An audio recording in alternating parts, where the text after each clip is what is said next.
I'm going to go through the rest position with Jess on the foam roller today, just to challenge her core stability a little bit further, and then we're going to go through some exercises on the foam roller. So I'm just going to get Jess to start tilting her pelvis backwards and forwards, and then she's going to come to rest halfway between those two positions, just so that I could fit my hand in the small of her back, so she's maintaining her neutral spine position. Then I'm going to get her to soften her ribs down towards her pelvis, and then keep lengthened through the back of the neck, so she's just going to do a gentle chin tuck, have a real feeling of being open through the front of her chest.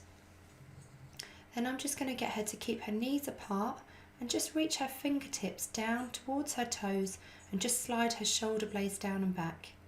Then I'm just going to ask her to breathe out as she draws her lower tummy muscles in and just lifts up her pelvic floor as if she's going to stop herself going to the toilet. And then I'm just going to get her to breathe in and out of her ribs while she just holds that abdominal core contraction there.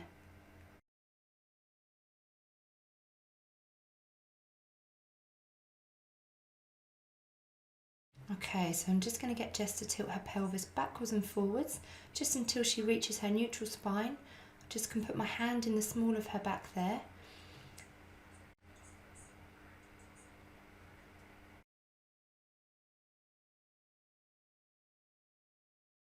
And then I'm just going to get her to soften her ribs down towards her pelvis, and then just slide her shoulder blades down and back and have a real feeling of being open through the front of her chest. I'm just going to get her to lengthen through the back of her neck and just do a gentle chin tuck, keeping her feet and knees hip distance apart.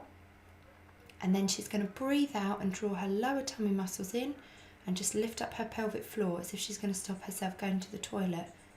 And she's going to maintain that contraction as she breathes in and out to the sides of her ribs.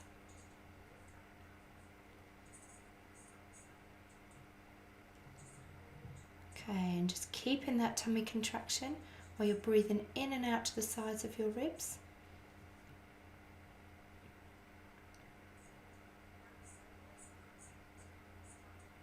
Okay, and now we're going to move on to doing some exercises. Now we've gone through all of the Pilates principles. I'm going to get Jess to do scissors level 1 now.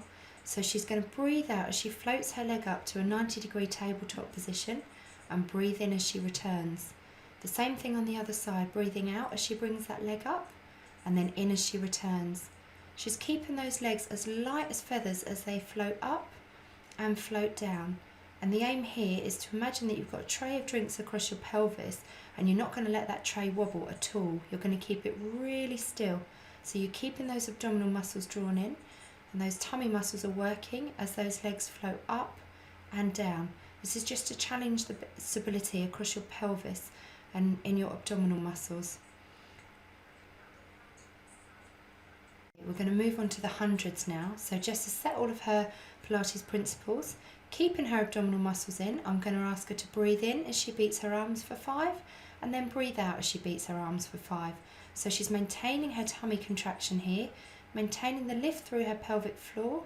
She's keeping her ribs down towards her pelvis, back of the neck lengthened, and her shoulder blades are down and back as she breathes in and beats those arms for 5 and then out as she beats those arms for 5.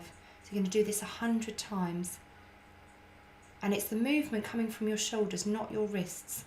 The movement in those arms is going to get those tummy muscles working.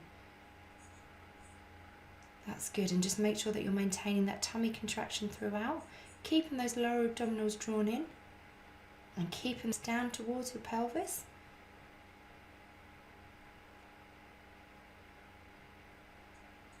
Good, and then relax your arms back down onto the floor. Okay, now we're going to go through a chest stretch. So I'm going to ask Jess to bring her arms up above her shoulders. She's maintaining her abdominal contraction. She's keeping her ribs down and she's keeping the back of her neck lengthened. Her arms are slightly soft at the elbows, imagining that she's hugging a beach ball. She's going to breathe out as she opens and breathe in as she returns. So breathe out as you open your arms. Breathe in as you come back up to the middle again. So really keeping those ribs down and keeping those tummy muscles drawn in as you open through the front of your chest there. You can add in a breath in to hold and then out to return if you want to hold that stretch for a little bit longer. Good, well done. Thank you, Jess.